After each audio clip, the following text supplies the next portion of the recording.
Almost. I'd like to call to order the Planning and Zoning meeting on Monday, August the 3rd, 2026. We're here at the Public Works Building. Tammy, could you do the roll call, please? Okay. Mr. Adams? Here. Mr. Bacon? Here. Mr. Johnson? Here. Mr. Frenney? Here. Mr. Bonar? Here. Mr. Kerrigan and Mr. Van Arsdale are excused tonight. Also, we are pleased to have 3 new members with us this evening. So Tammy, if you could swear them in, please. Okay, I'm going to have the new members stand. And if you will raise your right hand, and you have a copy in front of you, you can just repeat after me. I state your name. I, David Johnson, Do affirm that I will support and defend the Constitution and government of the United States and the state of Florida. I do affirm that I will support and defend the Constitution and government of the United States and the state of Florida. That I will support and defend the ordinances of the city of Mexico Beach. That I will support and defend the ordinances of the city of Mexico Beach. That I am duly qualified to hold office under the Constitution of the state. That I am duly qualified to the Constitution of the state. And the charter of the city of Mexico Beach. And the charter of the city of Mexico Beach. And I will well and faithfully perform the duties of the Planning and Zoning Board of the city of Mexico Beach, Florida. I will well and faithfully perform the duties of the Planning and Zoning Board of Mexico Beach, Florida, On which I'm about to enter. on which I'm about to enter. So help me God. So help me God. Congratulations to you all. Be seated and we can take it from there. Your first official point of business is to appoint a chairman. So I'd like to entertain a motion to appoint a chairman for this meeting. Second. Did we not have a chairman before? Well, of course, Mr. Kerrigan is our chairman. We did not appoint a pro tem, which is why I started the meeting. So for this meeting, we need to appoint someone to take over. He has the most experience here. All right. Okay, do I have a first to the motion then? From Mr. Bacon and a second from? I'll first the motion. Second. All right. So all those in favor, Tammy, give the roll call, please. Okay. Mr. Bonar? Yes. Mr. Frenney? Yes. Mr. Johnson? Yes. Mr. Bacon? Yes. Mr. Adams? Yes. Mr. Adams, it's your show. I guess we're moving on to board orientation. Laura? Yes, good evening. For the record, Laura Mills-Gutcher, and I may have to ask you to tell me your names with your faces so that I can help address you properly. So you are Mr. David Frenney. David Frenney, F-R-E-N-N-Y? F-R-E-N-I. I. And David Bonar. how do you spell your last name? B-O-N-A-R. B-O-N-A-R. Okay. And Lee Johnson. Lee Johnston. Johnston or Johnson? Johnson. Johnson. S-O-N. S-O-N. Okay. Thank you. So I just thought it might be helpful to just run through what your duties and responsibilities are as what I usually refer to as a planning board. Some local governments refer to you as a planning commission. Locally, you're the planning and zoning board. By state statute, you're the local planning agency. So LPA, if you see that sometimes, that's the statutory definition of this board. And of course, locally, there's different names like I just mentioned, but P&Z is usually how we refer to you here.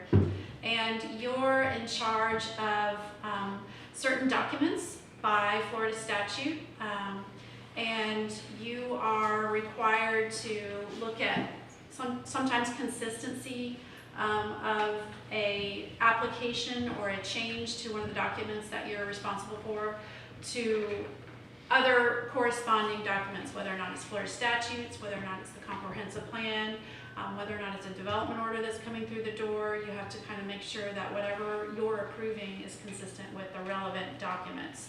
So, of course, Florida statutes are the primary thing we have to work with, and everything else underneath that has to be consistent with the Florida statutes. So, Florida is a home rule state, which means we are allowed to have any kind of regulation, appropriately, of course, that we deem necessary until the legislature says we can't.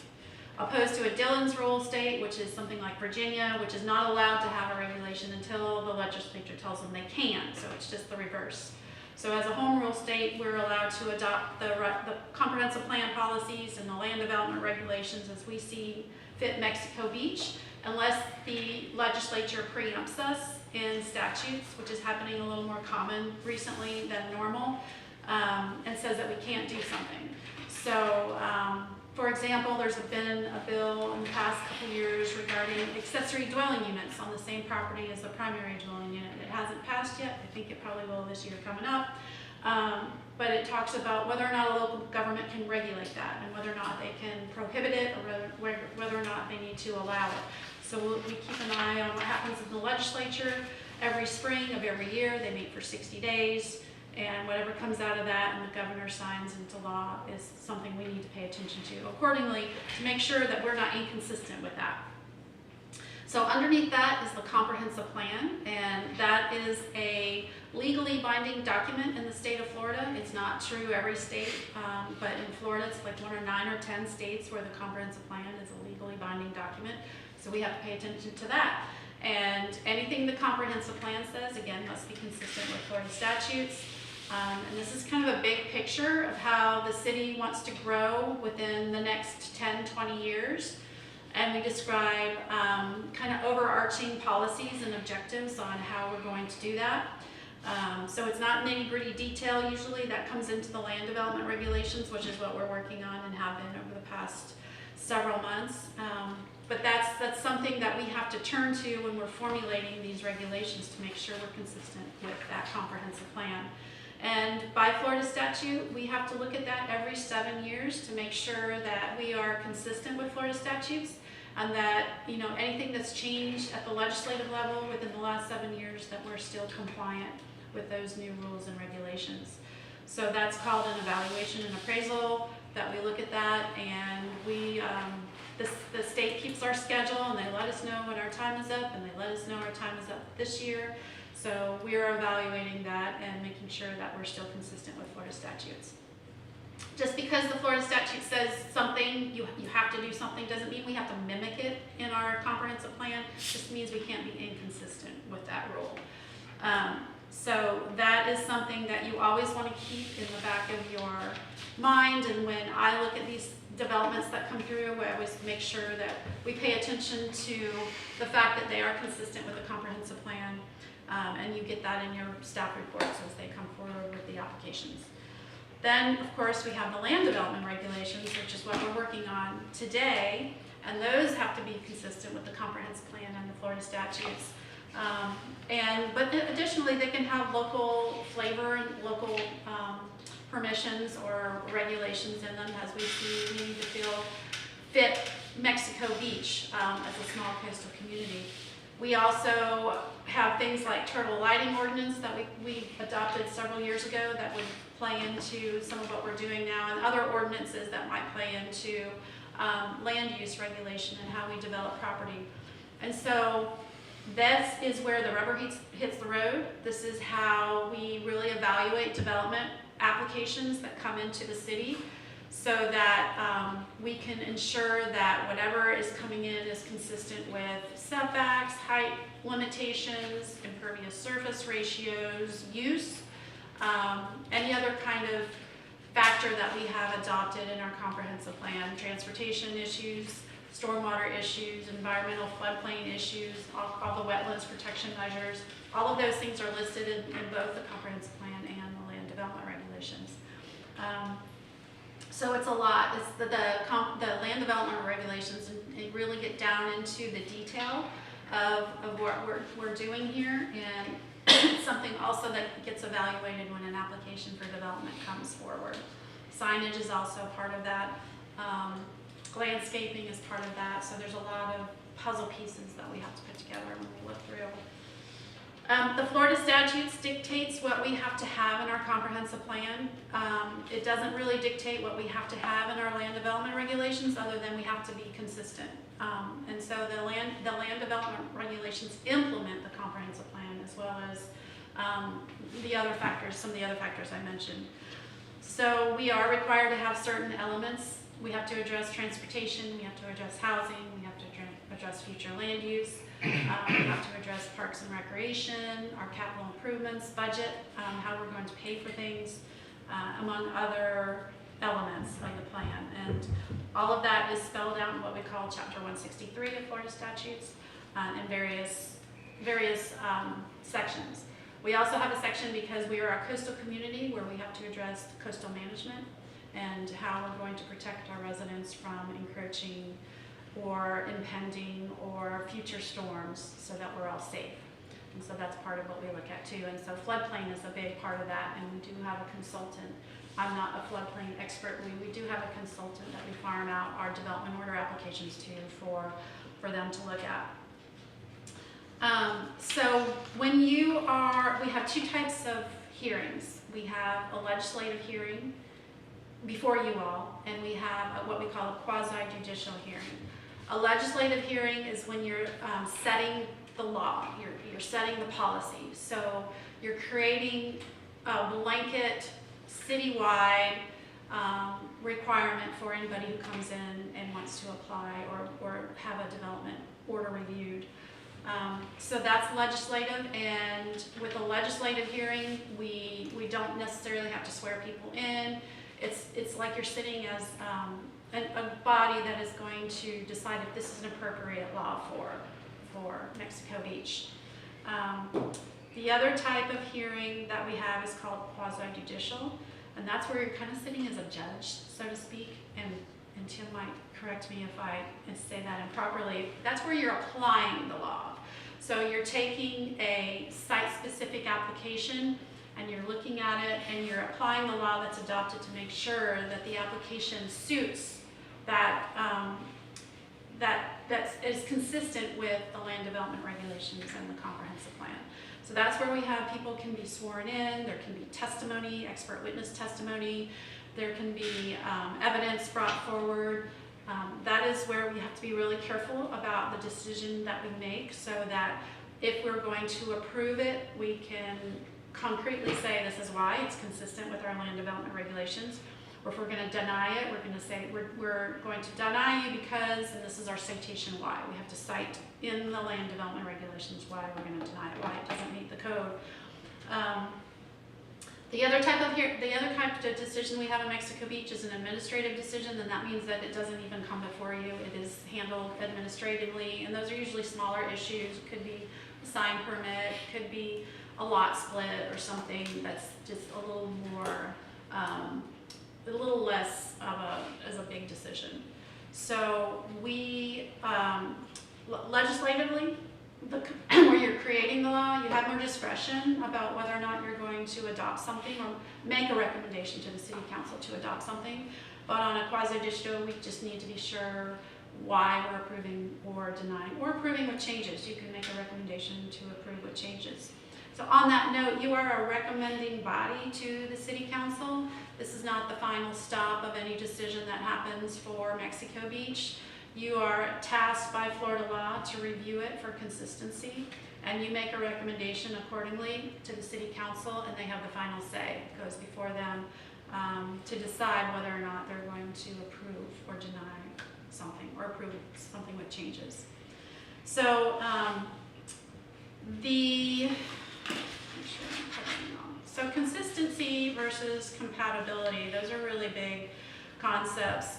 When we're talking about consistency, we're talking about making sure everything lines up with everything that's said in the two documents I mentioned, the comprehensive plan and the land development regulations, sometimes the land development code, LDC, LDR. And compatibility means that something you're approving is going to not cause any kind of adverse impact to surrounding uses. So there are some local governments in our region that require compatibility analyses when something is being approved. I think we do on a limited basis with some applications. It's a little more nebulous, compatibility, unless you have it really spelled out in your code. Some local governments do, some don't. It is defined in Florida statutes onto what that means, and it's about an undue hardship over time, causing some sort of condition that would cause a detriment to existing uses as this is being developed and it comes into play.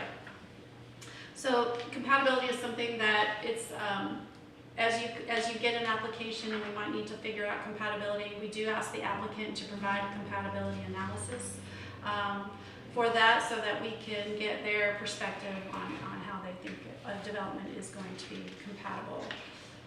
There is some more nitty-gritty stuff that I don't know that we really need to get into, and that has to do with approving comprehensive plan amendments, which include any text or any map to the comprehensive plan.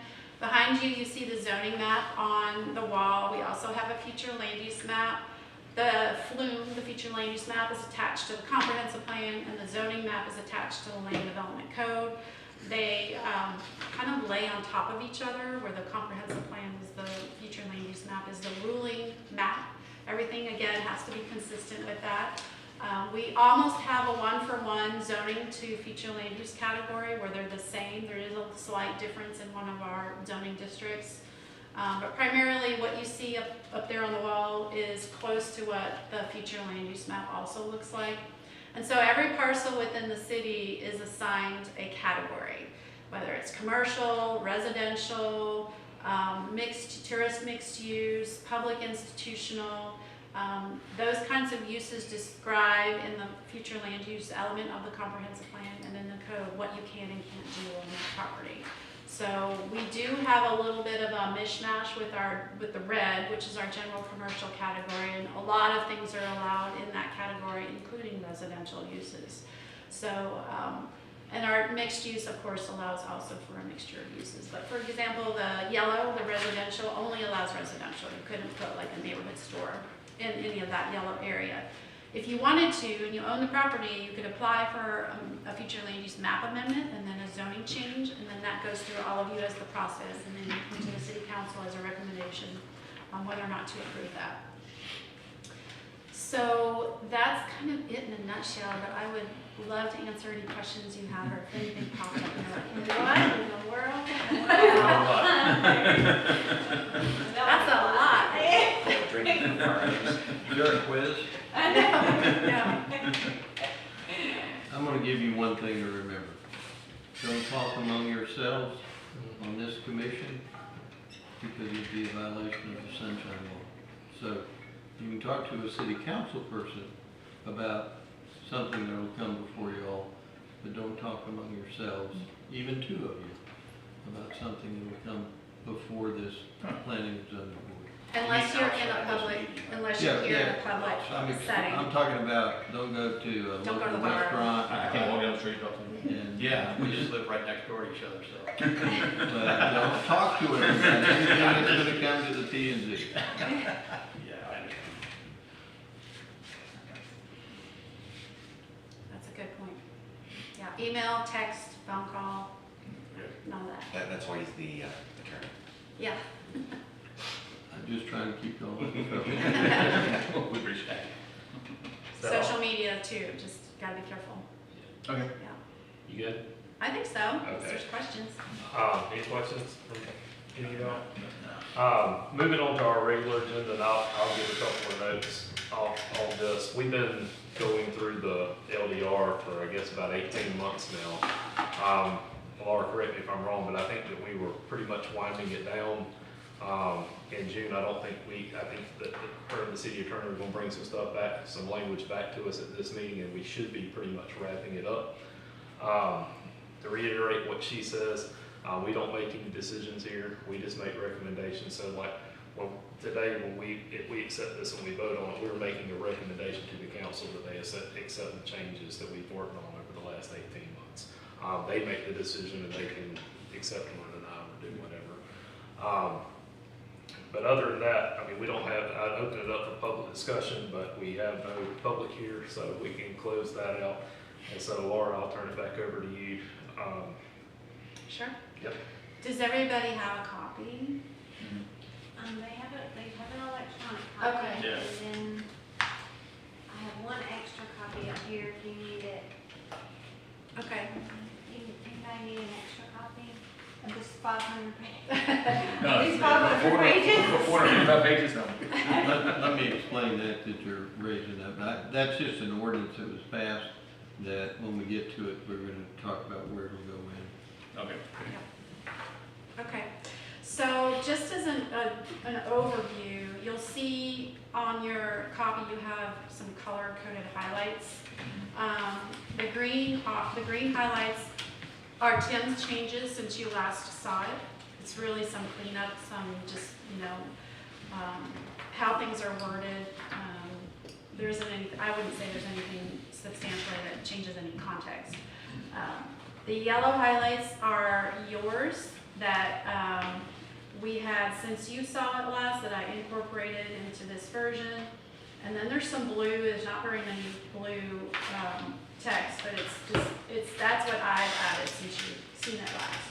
So do you want to go through this article by article or how do you want to approach it, Mr. Chair? I would say if we could go back to the comments that you've added since our last meeting that are new to us, let's go through those. Okay, so I don't believe there are any in the appendix. There's some font in there that, some text in there that Tim made a change to in the primary ones, how we're measuring density in the definitions on page A-3. But other than that, there's nothing substantial in the appendix, and there's nothing in there that I changed from the last version. And I would add, Mr. Chair, some of what I'm doing is cleaning up language, so unless you want to be here till tomorrow, you don't need to go over all those little We're good. changes. I think Laura will highlight the substantive things that may need your decision. I think you highlighted some of those in yellow. I also had some discussion on a couple of mine of things they may want to consider. So then, if we want to move to Article 1, the new language that was inserted from the last version that you saw is on page 1-5, and that simply has to do with what I was just describing, that you are the local planning agency as defined by Florida statute, but locally we're going to refer you to as the PNC, the Planning and Zoning Board. So that's new from the last version. And then, of course, Tim's are in green, and I don't think there's anything in here that we needed to go over. It's just... In my green, by the way, to read it, if I'm adding something, normally I would underline it, but I just color coded it. Right. And then if I'm taking it out, I'm striking through the language, so. And then I think there might be something we need to talk about in Article 2. That's the zoning article. And I think the main issue here is on page 2-14. And that has to do with whether or not the tourist mixed-use district needs to have at least 3 or 2 principal uses. I think that we had talked about 2. So in the tourist mixed-use zoning district, at least 3 principal uses must be developed on the subject property. But we talked about 2 to take that down one requirement. And this is, of course, talking about when you have a mixture of uses and as part of the development. My recollection is 2. 2. Okay. I could be wrong, but 2. That's what I remember. that's what I remember. Okay. You know, Laura, I think you jumped ahead. You had some highlighting on page 2-2 in the residential living. The yellow. Yes. Yeah, that was as a result of conversations we had with Lindsay here. So, just recollecting, this is the residential low density. This allows for residential uses. It talks about attached or detached, and remember that an attached structure could be a duplex, but it still could be single-family residential and just have that common wall. A detached residential structure does not have a common wall, so they would be on their own. A duplex could be on its own parcel. It could have the lot line running right down through the wall, so to speak. So I know that there was some concern in previous discussions about allowing something like a duplex in the residential low density category. So the question is, do we want that to say attached only or attached and detached? This would be in your typical residential subdivision where you have primarily houses. Do you want to allow a duplex or not? Which is technically still a house. Yeah. It's still a house, but it's got a common wall. Two houses attached together. There's two parcels, I mean, two. It could be a single parcel and it's a Yeah. rental. It could be a rental unit at that point. Oh, Yeah. So do you want to limit it just to detached in a residential low density district, or do you want to allow attached? I'd say detached. You mean like a carriage house? That would be an accessory dwelling unit, Okay. something that the legislature has tried to preempt us on over the last couple of years. Mm. If it's an independent living structure on the same premise of the primary dwelling, but it's a smaller unit. But does that have to share a wall or share anything? Is that? Not an accessory dwelling unit doesn't have to share a wall, no. It can be separate. So if we make it detached, and let's say somebody wants a garage apartment or something like that, that's separate, is that a That's- problem? So let me make sure I understand your question. If you have a primary use, maybe you have a separate detached garage in the Right. back and upstairs they want to put Right. a dwelling, that would be an accessory dwelling unit. Okay. Yeah. I'm leaning towards detached. Okay. Detached. Detached. Detached.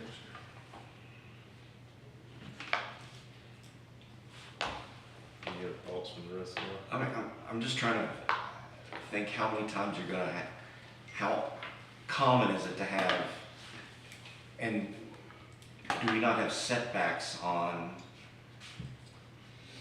We do.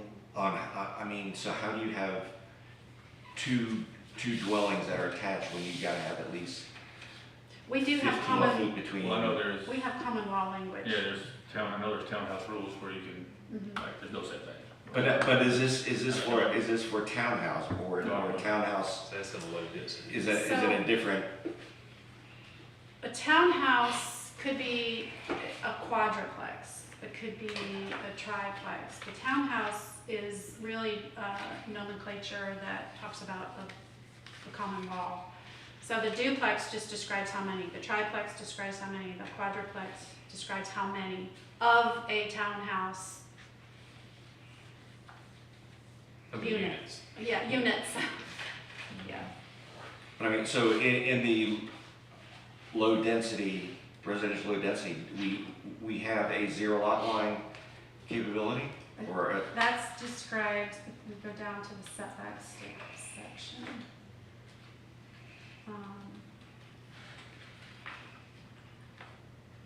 because development standard is pretty clear, setbacks 7.5 feet.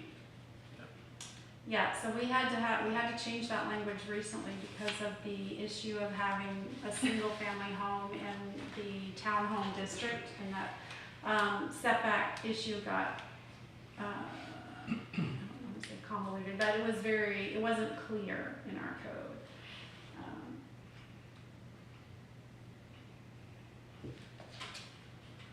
Setbacks. Your traditional residential low density would be detached. Detached. Right. Yes, I'm good with detached. Yeah. okay, I made that note.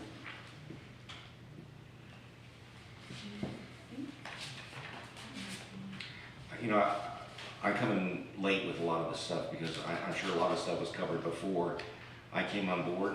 I'm kind of surprised how many different things that are allowed in residential low density. An awful lot of stuff that also is also covered under general commercial and stuff like that. Yes, general commercial, has been that way since I've worked with the city in 2017.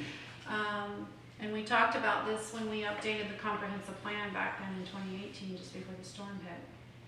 There was some talk about requiring mixed use inside of a residential structure that was going to be in general commercial, but it didn't make it to the finish line. No, what I'm saying is that what you're seeing in here under allowable uses of residential low density, the majority of that stuff is already in the commercial side. I'm just surprised that we would allow all that stuff in residential low density.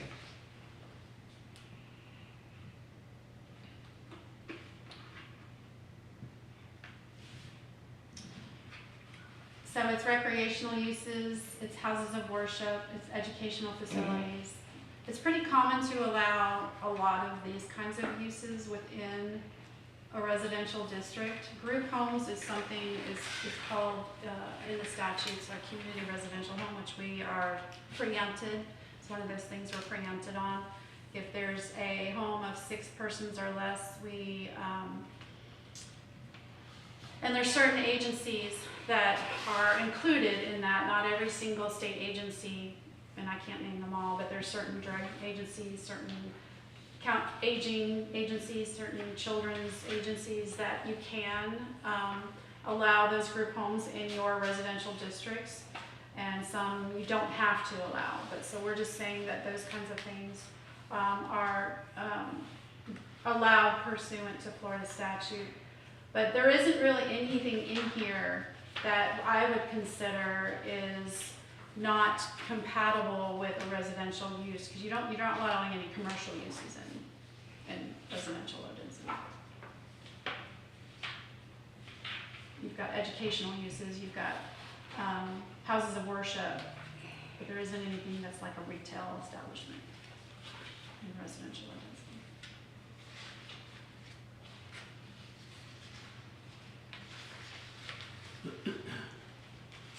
And there's our minor utilities. And then 219, page 219, Did you see that there's our minor utilities listed? I'm sorry. The minor utilities? Oh, I was asking you if that was used. Yeah, we had it in the appendix. Okay, We don't need to go back because I took it out. all right. 219. On page 219, that section that was, just where it said 2.02.05, that whole section's coming out, and the ordinance that I gave you all will be dropped in to that section and additional sections that will follow. I was wondering about that. Laura, what you got next? I know.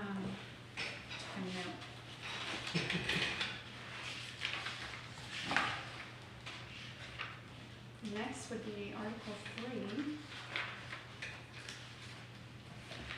And this is the development standards, which includes subdivision regulations. And again, a lot of this has changed recently because of the preemptions of the Florida legislature. So we've realigned what's stated here to be consistent with Florida statutes. As a recap. But Article 3 looks like it's just got some cleanup from Tim. What page are we talking about? Just the green highlights throughout the whole thing. Okay. If we do want to go to page 3-23. Well, before you get there, Laura, did you agree with me on my note on page 3-9 that was duplicative language? If I didn't address it, then I took it out. Okay.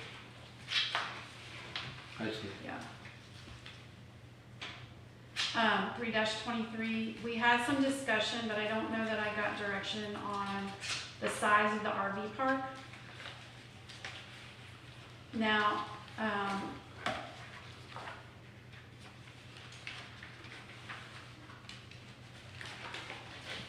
we had 8 acres.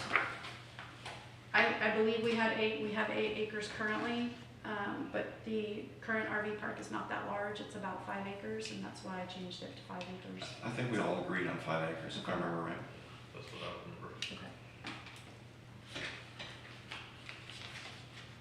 I will say, also, just an FYI, and Tim, you can put this in your back pocket, there is, some opinions that only the state regulates RV and mobile home parks. So some of this in here might not matter anyway if we're ever challenged on any of it. Yeah. So we can't regulate density and placement and how far apart they are. That's left to the state. Well, that's the argument anyway. That is, we'll find out soon enough. I We're in Gulf think County. most cities do it anyway. Some do. There have been some challenges in, for example, Clearwater, that I've heard the developer has won, so we'll just have to. So while we're there, I could have sworn we said we did not want junkyards. Well, thought I there was a think lot we of talked discussion about that. not excluding them from the city because Right. we have to have them somewhere. You can't exclude a specific use from your local government, your jurisdiction. Well, then, You can make it where it's It's very limited. Well, very limited. I think there was one email I sent around, specifically because of the groundwater, that there is a state regulation on landfills and junkyards to just protect the groundwater. I've got the, Right, and that would be analyzed if somebody met the criteria of the land development code and came in and tried to submit an application, then the groundwater. but would we not want to add this into the language? Well, we did add that final part D as a result of your comment, which says junkyards shall be located no closer than 100 feet from the edge of a waterway. That's new. Well, but all of Mexico Beach is 6-7 feet above the aquifer, above groundwater, so basically we're all right near the waterway. I can just say that you have to allow it somewhere. You can't exclude it from. But would it be an idea to have this regulation in there? Do you want to investigate this? Do you want to see what I found? Yeah, I'd like a copy of it, if I could get one. You can give it to a lawyer, and she can send it to me.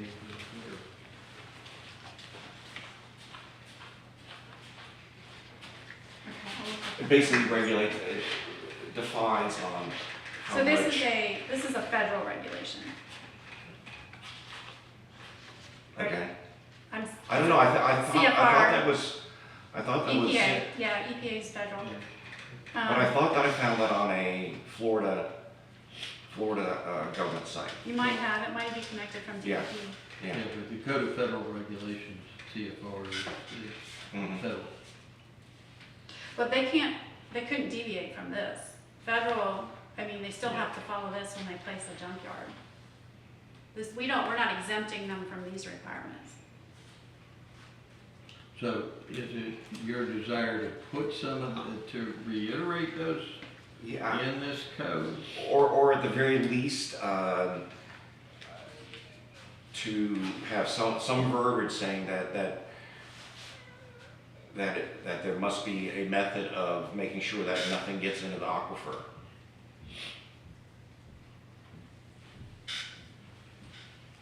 What section are you looking at, Laura? Here's my dilemma, just as when we start referring to a matter of law, that's already a matter of law in our code, we're not gonna get it all. There's so many things. So if it's already a matter of law, and we don't regulate it anyway, this is not up to us, this is up to the person getting a permit from the federal government. We wouldn't have a say in this anyway. I just have concerns because if we start saying, you have to do this, they have to do it anyway. So there's no, and we're gonna miss something else and not be consistent with everything. Well, that is specifically a landfill code right there, so a junkyard probably would A not have that. junkyard is not a landfill. Right. But we need that. I've been around a lot of junkyards. I would Yep. not want to I would not want to have what leaches out of them into our groundwater. I mean, that's the bottom line. No, I wouldn't either. But this is, as you mentioned it, this is for a municipal solid waste landfill, which the city Right. doesn't have one. Correct? Correct. So this wouldn't apply to the junkyard anyway. I guess what you're saying though is they're already gonna have to comply with federal and state Yes, before they can even approach us with it anyway. yes. So Well, if- The issue is we cannot hold up a development order based on a state permit not being issued, but we could ask to see their permit application for the use. And that was another preemption that occurred 8 or so years ago. The state says we can't require other permits in order to issue our permit, but if they don't get a federal permit, then they wouldn't be allowed to build it. So, one of the Do you wanna things, see this? Laura, we could look at is maybe adding somewhere in here, if it's not already in here, in kind of a generic sense, that they would have to comply with all state and federal laws. Well, when we get to, I believe that we do, in general terms. Yeah. I think it's in the next article. So hold that thought just for a little Yeah. bit, and then we'll get to the next article and we'll look at it. And I believe we hold it up at the building permit stage, which we can do. So that would be, there wasn't much to change here in this, Article 3. so what page are you heading to? I was gonna go to Article 4 unless there's a question. Okay, Article 4 is the new article on the approval process. And let me see if I can find something to satisfy.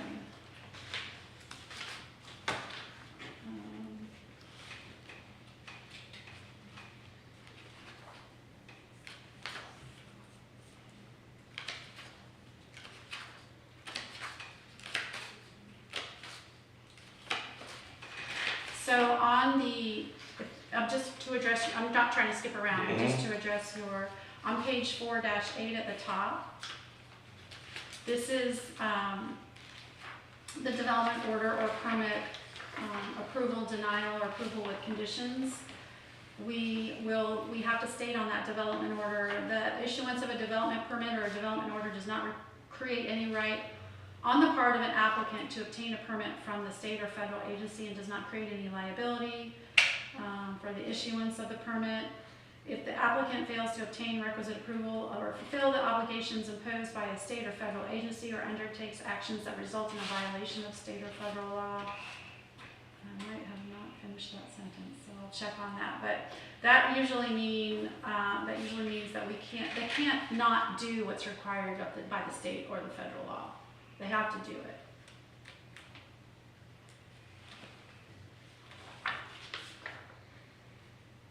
And didn't we add that language over mobile home parks and junkyards? So, Because I remember we had similar issues with mobile home parks, and I knew that we. yeah, that's the other situation where I think the state just regulates it outright. They regulate the separation distance. Now, if we're gonna regulate a mobile home park, which then it isn't really a park, it becomes a subdivision by lots, then it really becomes a subdivision, so it's not a park anymore. Well, I also thought we had discussed not even allowing mobile home parks.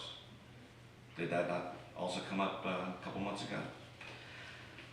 So I'll let Tim address the case law, but it's not my The opinion. mobile home lobby is very strong. Okay. And I'm concerned that if you tried to preclude mobile home locations here in Mexico Beach, you'd get sued. Okay, so another part of that then. When you're building in Mexico Beach, aren't we required to meet 140 mile an hour wind requirements? Then, I'm not a building official, but that's my yeah, understanding. well, I know I built, I know. Should it not be stated somewhere in here that that a mobile home would need to meet the, It is same required requirements? by your building permit. Okay, And it is in the section you're taking out of, I think, Article 2, that we're dropping in code.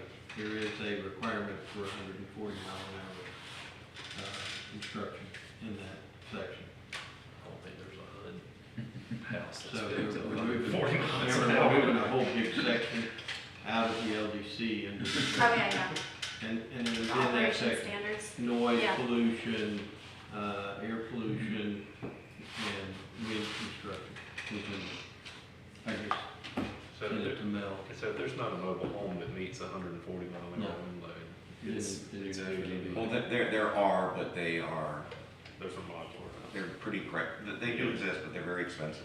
Well, insurance drives a lot of Yeah. that with mobile homes, and if they can't get insurance, then they can't litigate. All right, anything else in chapter 4? Well, to help address the concern also, we do require in their application process for a development order that they tell us if there are any federal or state permits required. I mean, again, I can't see junkyards or mobile home parks there's, The land's too Not a whole lot of expensive. land The land's too available to do expensive. I don't that. think anybody's gonna put one in here just because of the land cost. Practically. So what you're saying is legally we have to address it, Financially, but it's not. Yeah, practical terms, not I gonna be wouldn't imagine practically that sound for would, they would put somebody. that out in Bay County somewhere, Yeah, everyone else I might agree. be expensive. as a matter of fact, if anybody's been paying attention to the RV park out back, they are taking out all of the fixed buildings.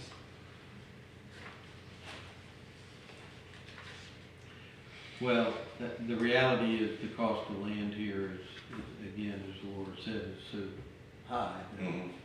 to try to do a mobile home park or junkyard just wouldn't pay for itself.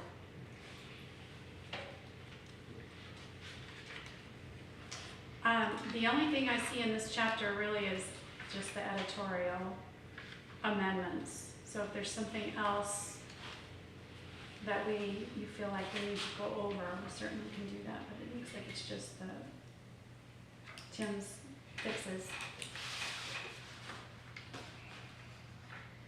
Do you all have anything else in that chapter 4, Article 4?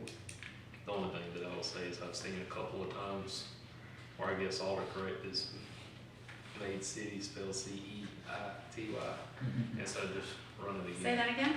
Like, there, a couple of times as I was reading through this, I saw the word city, Yeah?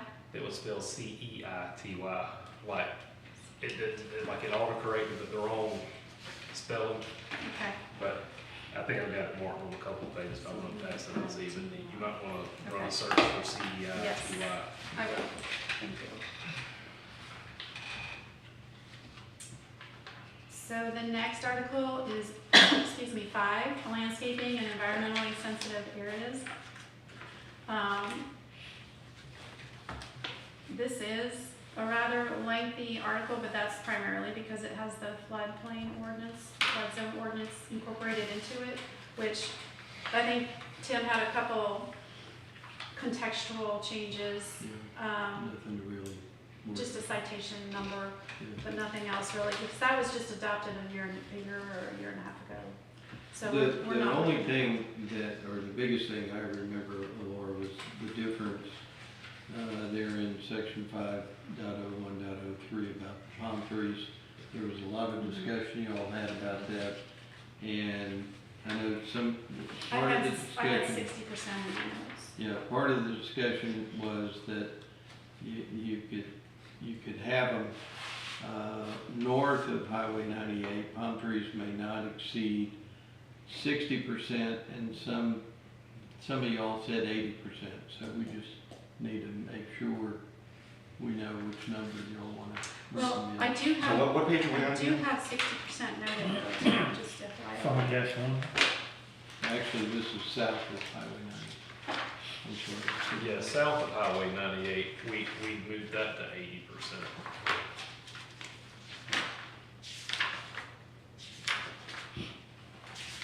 Yeah, okay. That, It was. that was my recollection, was Yeah. south was 80%, Yes, and, South required one canopy tree.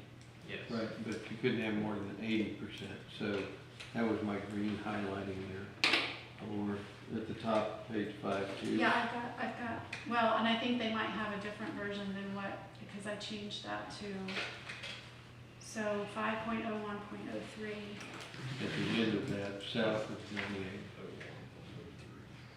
That last sentence should be 80%, I think.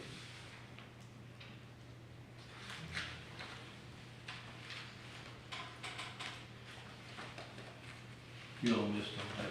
This, that was a whole. I'm not sure. 2 months worth of it. At least 34 hours worth of discussion.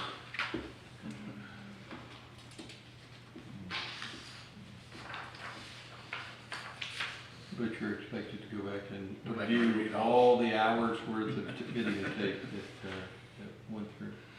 I'm sure that's all they've done since Tuesday, That is was it. is watch planning and zoning meetings, I'm sure. Yeah. All 18 of them. You're gonna be tested on all. Yeah. I'm just looking through, I don't. 12 feet square. Well, the only thing. So my copy It was a says- question for you, at the beginning of 5.01.08, I thought was duplicating 5.02.0. Yeah, I think, Tim, you must have the version Yes, that you that's- sent me and not the version that I sent them. Because, Well, you still have that language in here.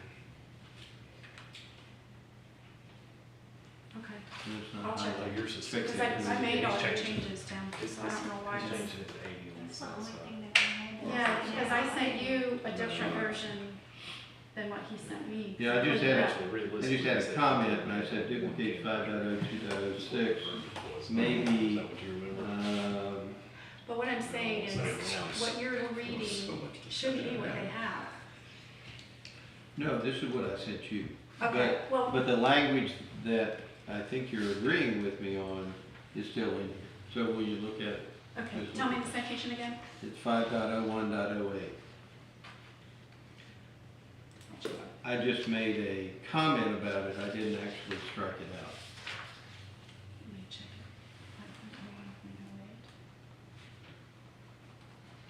5.01.08. What page number is that? 5-3.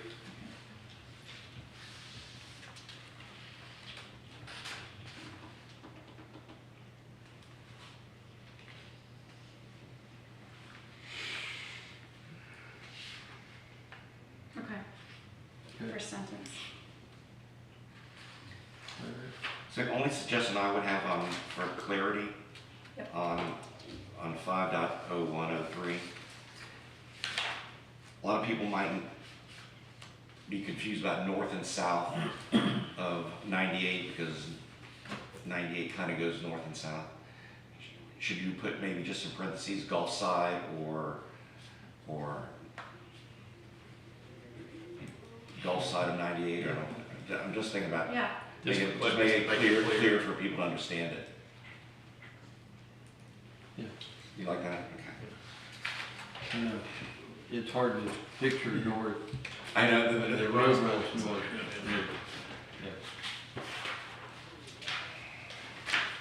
oh, should I just put that in parentheses and leave it? Yeah, that's all Yeah. you really, Yeah. just for clarity, so people know.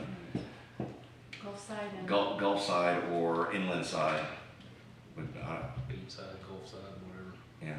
Okay, City Hall side. City Hall. that will really confuse people. The first yellow highlighting I see on yours, Laura, is 5-6.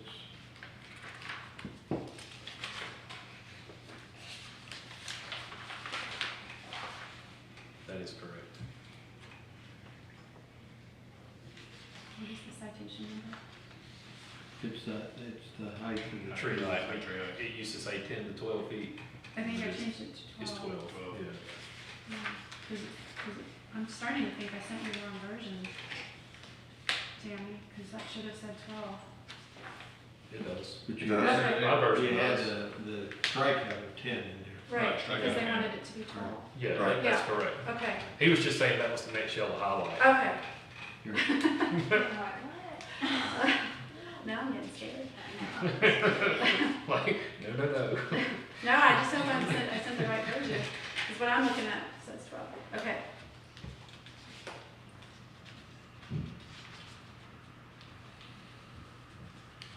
Yeah, the rest of it is just I don't know if we need to go through each change, but just some What cleanup. section is that on the height? For the 12? Yeah. 5.02.06. Okay.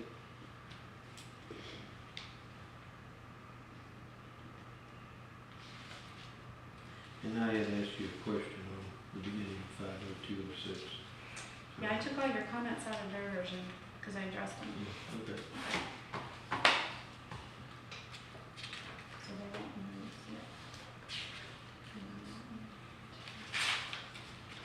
Okay.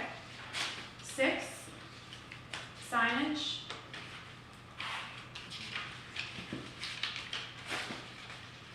Yeah, I will tell you, I went back and looked at the current code, and we're at 150.02 on signs, and I need to update what I had written there about The political political signs. signs? In the other part of the code? Or in this part? Well, we're gonna delete 150.02 and just have it in the Okay. LDC, but in the meantime, I need to make the LDC consistent with that. I need 7 days on the removal. So just as a context, when you make a motion for recommendation to the city council, we need to make sure that part of the motion is to make the signage language consistent with the existing code outside of the code of ordinances on political signage. And I would add to that motion, if y'all are inclined to say, and such final tweaks that Laura and Tim can make to it before it goes to the council. Because we're still looking at stuff you've asked us to look at.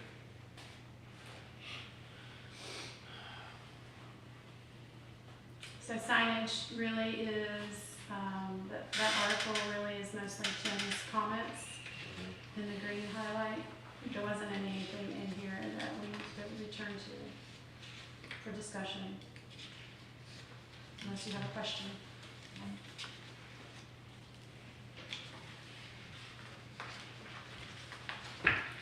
Don't want to open a can of worms, but wasn't there some lawsuits against regulating political signs? Well, you can't regulate content. Right. You can't regulate So can you technically have a section where quote, That's political the signs rub, isn't are, it? political signs are addressed, because in order to even state that it's political, isn't that addressing content? Right, but the existing ordinance, I'm just gonna pick language from the existing ordinance. Gotcha. Okay. So that was 6. Article 7 is off-street parking, circulation, and access. Just as a recollection, we did change the residential requirement per square footage. So that's reflected here. 2 spaces per dwelling up to 1,800 square feet in the area, 1 additional space for each additional 900 square feet of area. Which is here.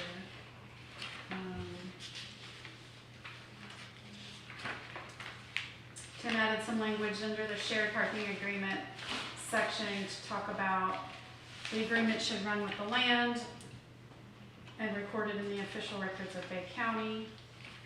In other words, I didn't want a handshake deal just to get it through permitting, and then they say, oh, never mind, we're not gonna do that. Yeah. It needs to be an official recorded document. And that's really it for Article 7.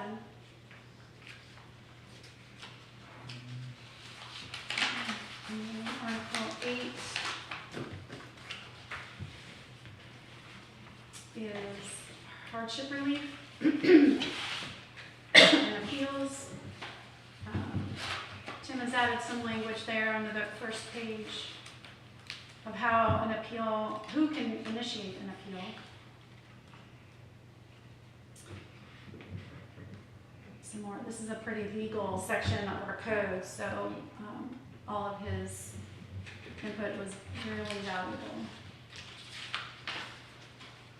So it's just, again, some legal cleanup there. I don't think there were any questions on this. Yeah, there's one. on Okay, on the 812. top of- On the top of 8-8, there's your CEITY, one of them. Okay. I wonder how that happened. Oh, it's when you added city, Tim. Somehow it just got, you added the word city and somehow it got transferred to city. I don't see Oh, the the small word. c's just crossed out. Yeah, Oh, that's what it is. Oh, what he's That's what done it is taken the word, crossed out the lowercase and added the uppercase, so it looks uppercase. like an E, but it's a crossed out lower C. That's That's what it correct. is. Okay. so Okay. It looks I like, was I would try to make I was it like, consistent with the rest of the Yeah. code to be a capital C. okay. I was like, that's seen it a couple of Yeah, times, and I was like, Yeah. what's going on here? Uh, In other words, That's I'm it. blind. yeah. It looks like an E when you're blind. Mhm. yeah. It does with the strike through, and it does make it an E probably, but no, I was just trying to capitalize the word.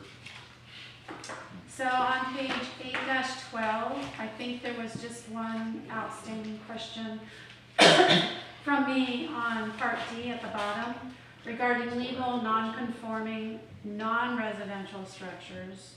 So anything that's not a single family or any kind of residence, which were in existence or usage prior to the adoption or amendment of this code, which are substantially damaged, may continue as repaired in perpetuity or be replaced or reconstructed within you wanted to have a time limit, so we put 3 years of the removal date or date of destruction. Within the building footprint, they have to use the same building footprint if the damage equals or exceeds 50% of the pre-damage market value. I think we're looking for a way to, like after Hurricane Michael, for non-residential uses to come back, and you wanted to give them a time frame. So that's where the 3 years is in. Yes. Wouldn't that be, they got to keep it if it's less than 50%? Well, if it's less than 50%, then it's not considered a substantially damaged structure by FEMA guidelines, and they can rebuild it. Okay. So it's covered. We just want, what we were trying to do is like, it just kept on in the city. It's like people wanted another year and another year and another year, and all of a sudden they're trying to rebuild their shed in the same footprint 7 years later. It's like, no, like, if it's torn up and you wanna rebuild it, you got 3 years. Or, come on up to the standard. Right.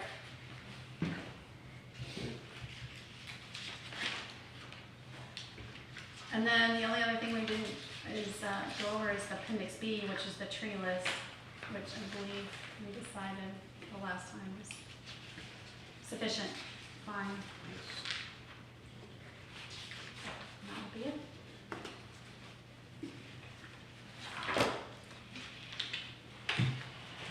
So one thing I've touched on at prior meetings, we never really got around to it.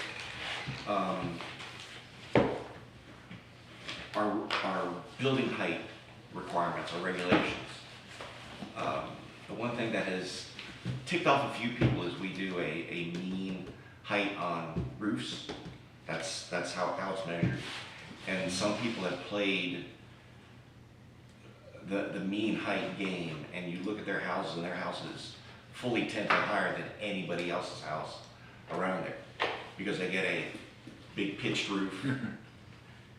I mean, you know exactly what I'm talking about. Dave would know exactly what I'm talking about. Big pitched roof, so the mean point. So my house ended up that my roof is so shallow because I came up really close to the 32 feet. But we have some people that have got a mean point, so that's something that I think should be, unless that is absolutely the standard of the industry, why can't we just have a max height, period? I thought that was it. Is it in our, I thought it was in our, It's main roof height. You look, pay, A-2, building height. what is in the, I'm not saying the right word, constitution, what is, Mel, the charter? How is it stated in the charter? I don't think it, You well, I do hate have- to say it because I don't remember. Okay, there is a height limit in the charter. Exactly.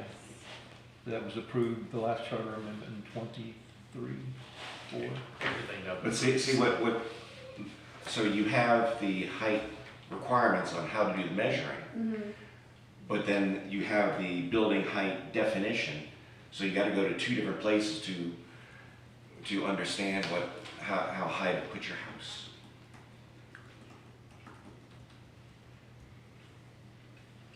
Mean height roof of all structures.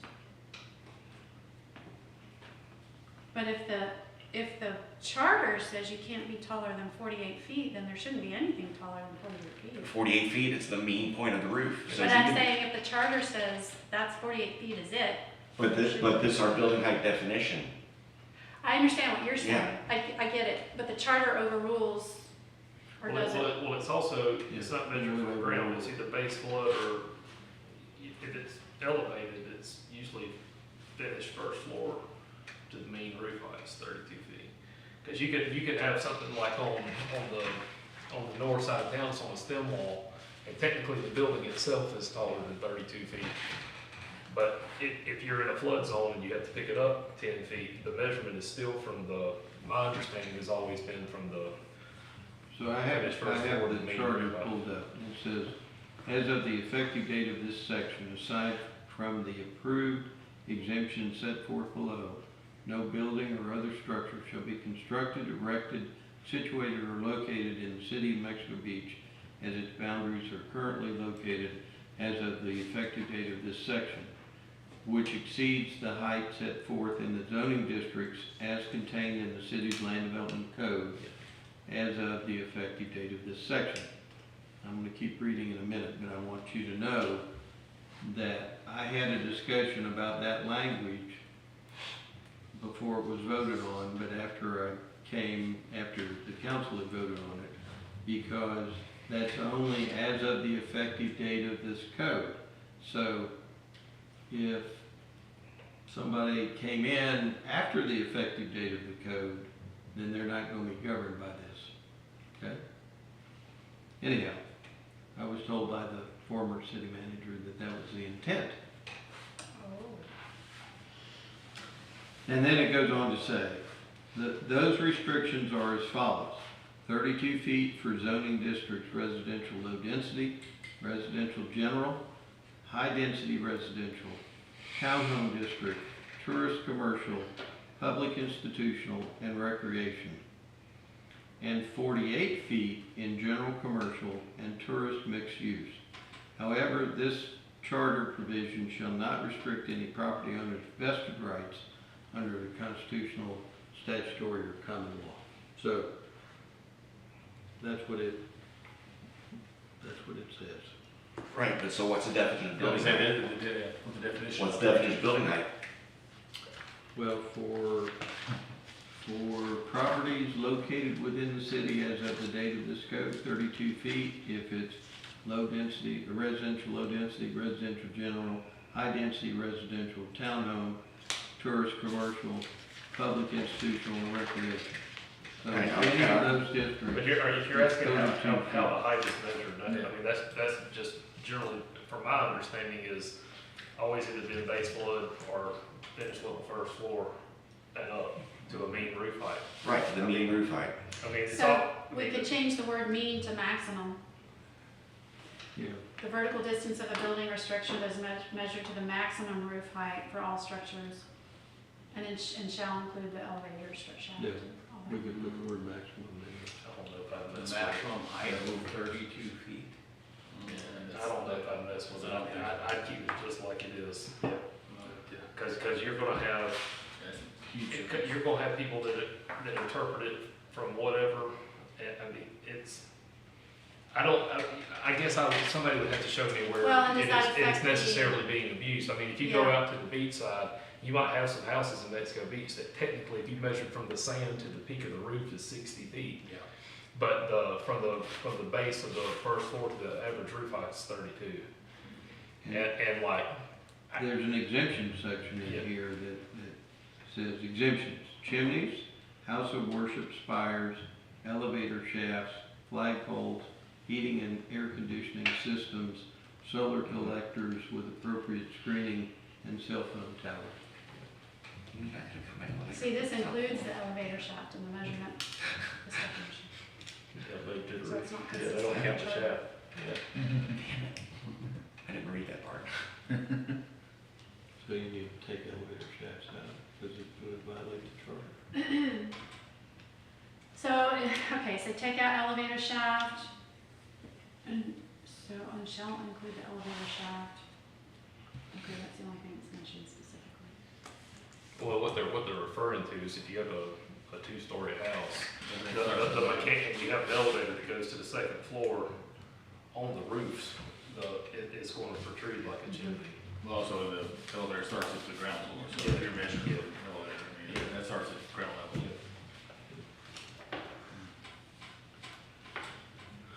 Okay.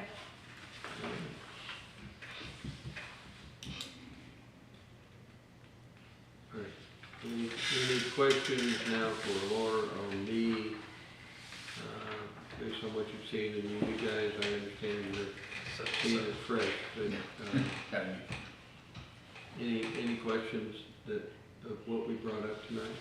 Okay, so not to belabor that last thing, one thing that I would like to see to just, again, for clarity, is on page 215, determination of building level standards, height shall be measured as follows.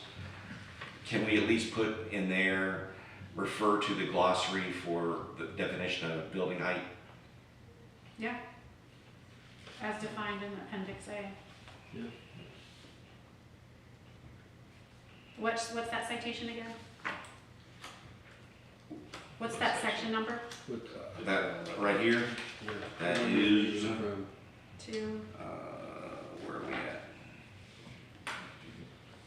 Let me start that. That's,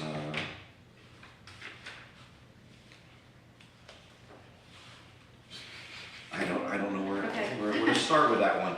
Where does it even start? So- What page are you on? 2-. I'm 215, how about that? Page 215.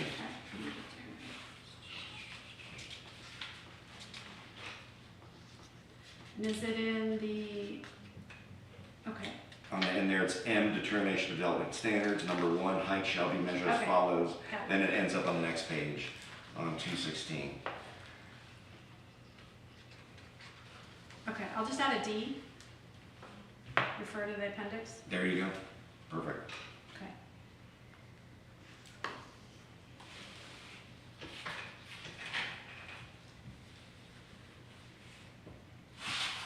All right, so tonight, if there are no questions, no additional things to be done, then we would look for a recommendation to the city council of what's been before you with the additional changes we discussed tonight and any final tweaks that the planner and the attorney need to make to it. If somebody would make that motion. Motion to pass. Is that, what's the correct terminology? You make that motion. So what was, Sure. remember what I said earlier about what we needed to add into the motion? Tim, why don't you just regurgitate it one good time? Some I good didn't write language. it down. Well, was there something other than what I just said, or? Well, I said in the beginning that we needed to make sure. I don't remember I don't remember either. I'll have to go back and watch the video. You took copious notes, Tammy. What did she say? What I said was a motion to recommend to the city council to approve the land development code as written with the changes discussed tonight and any final changes to be inserted by Laura and myself prior to going to the council. It's just what he said. All right, so There's a second. second? I'll second, yeah. Okay. Mr. Johnson, you second? I second, yes. Okay. Tammy, you wanna call the roll? Okay. Mr. Bonar? Yes. Mr. Finney? Yes. Mr. Johnson? Yes. Mr. Adams? Yes. And Mr. Bacon? Yes. Thank you. It's been a long process. Oh, yeah. For some of you. He was pretty You did a magnificent job. We did an hour and 13 minutes. That's actually pretty good. I'll entertain a motion to adjourn. Tim, do you want this? I'll say that one. Second.